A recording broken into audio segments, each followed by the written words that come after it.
Pertama, telah saya sampaikan sebelumnya bahwa jajaran Kementerian Keuangan yang memiliki gaya hidup mewah telah menimbulkan sebuah persepsi negatif dan erosi kepercayaan dari seluruh masyarakat terhadap Kementerian Keuangan dan dalam hal ini juga Direktorat Jenderal Pajak.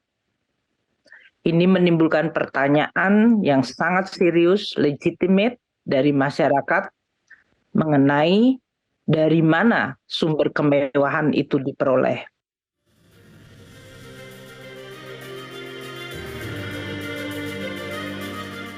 Anda kembali menyaksikan Economic Challenges. Pak Haryadi, tadi Bu Sri Mulyani mengatakan ada erosi kepercayaan. Dari pelaku usaha seperti apa, Pak? Kalau dunia usaha udah sangat matang ya. Tentunya hal-hal seperti ini ya dari sekian banyak, berapa, 44.000 karyawan ya. Pasti adalah 1-2 yang seperti itu. Nah, yang paling penting itu sebetulnya adalah juga treatmentnya yang harus equal ya.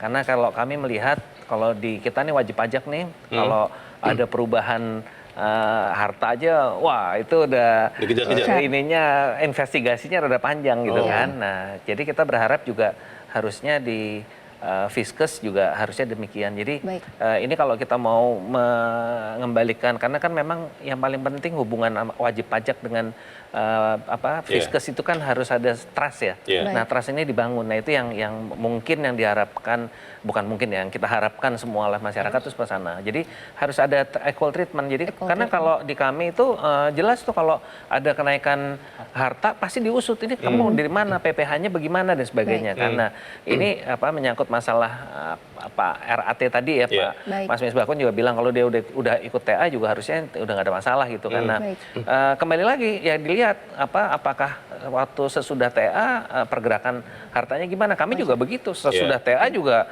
begitu ada, kalau ada pergerakan harta juga kita pasti ditanyakan kan. Jadi TA-nya selesai nih. Nah, tapi sesudah pasca TA kan kita dinamis kan. Jadi insiden ini tidak akan membuat misalnya kan di sosial media sudah mulai ada tuh ngapain kita bayar pajak. Gini Mas, jadi kalau untuk dunia usaha saya rasa cukup matang ya.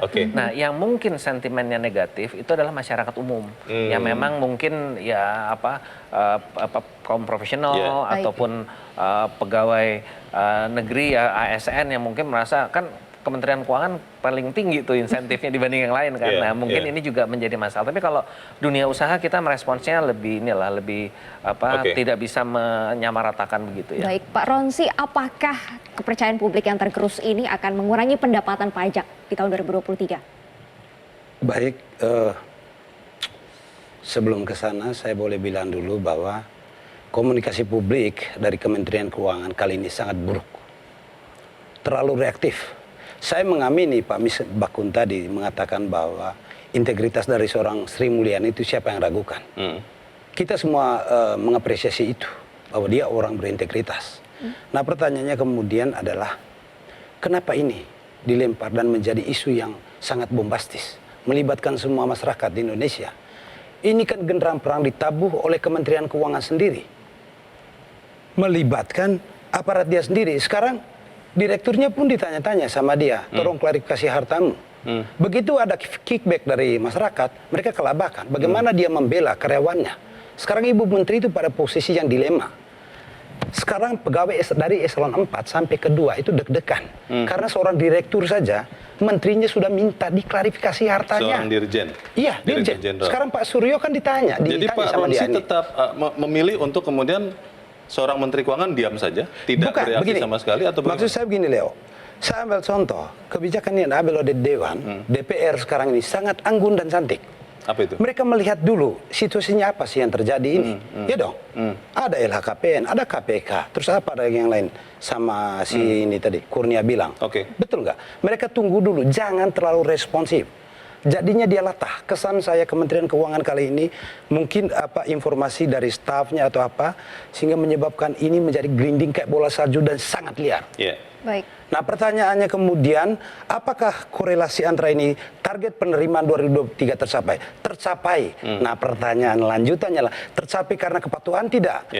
Ini harus dijawab oleh Kementerian Keuangan. Kalau karena pemeriksaan itu bukan karena kepatuhan, itu adalah karena rasa takut dari wajib pajak terhadap negara. Negara berhak untuk menguji kepatuhannya. Tetapi kalau umpamanya penerimaan tercapai karena kepatuhan, saya apresiasi. Saya tidak pernah menulis tiap kali Walaupun ada banyak masyarakat realisasi. yang menyuarakan malas bayar pajak, begitu bakal tetap tercapai Pak tahun 2023 ini. Walaupun masyarakat bilang bahwa saya tidak mau bayar pajak, pertanyaan kemudian siapa yang menyuarakan itu? Apa sekelasnya Pak Haryadi? Ya kita oke-oke saja, memang mereka pembayar pajak terbesar. Tapi kalau orang-orang yang ngomong ngalor ngidul nggak jelas ya, Baik. kan belum tentu dia bayar pajaknya sesuai dengan regulasi juga. Mas Misbakun setuju dengan pendapat Pak Ronsi bahwa ini adalah sesuatu yang terlalu reaktif sehingga kemudian malah bikin ribut sendiri. Itu Gini, bagaimana? Saya ingin menambahkan, Bu Sri Mulyani kalau ingin menasihati sebagai seorang ibu, sebenarnya pelukan dan pangkuan seorang ibu itu kan lebih menghangatkan. Betul. Kalau kita seorang ibu menasihati anak kita berbuat salah, terus kita taruh di halaman, kita teriaki, kita maki-maki, kita telah menghilangkan kepercayaan dirinya. Betul. Dia ini dinasihati atau disakiti. Ya. Terus kemudian apa yang terjadi dengan anak ini? Kepercayaan dirinya hilang. Betul. Dia keluar dari rumah dengan muka tertunduk Betul. karena sudah dipermalukan.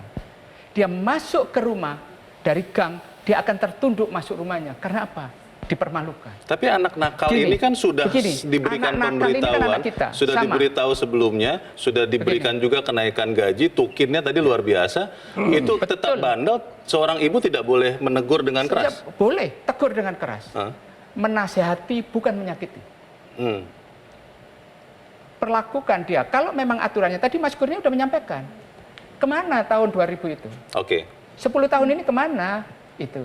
Kalau kemudian dia merasa, itu yang saya sampaikan di awal pembuka tadi, orang boleh punya masa lalu. Yeah. Setelah ikut tax amnesty, mungkin dia melakukan sudah itu, dia ingin memperbaiki. Oke.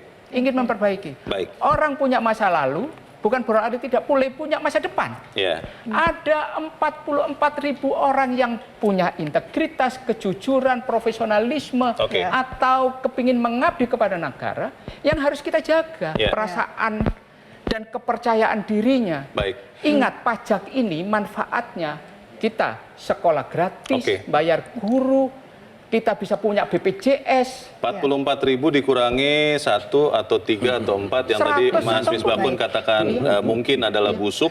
Pertanyaannya adalah bagaimana sih sebetulnya membusuki pajak itu? Kita nanti akan bertanya ke Pak Ronsi, tapi kita harus jeda dulu. Pemirsa tetap bersama kami. Economic Challenge segera kembali.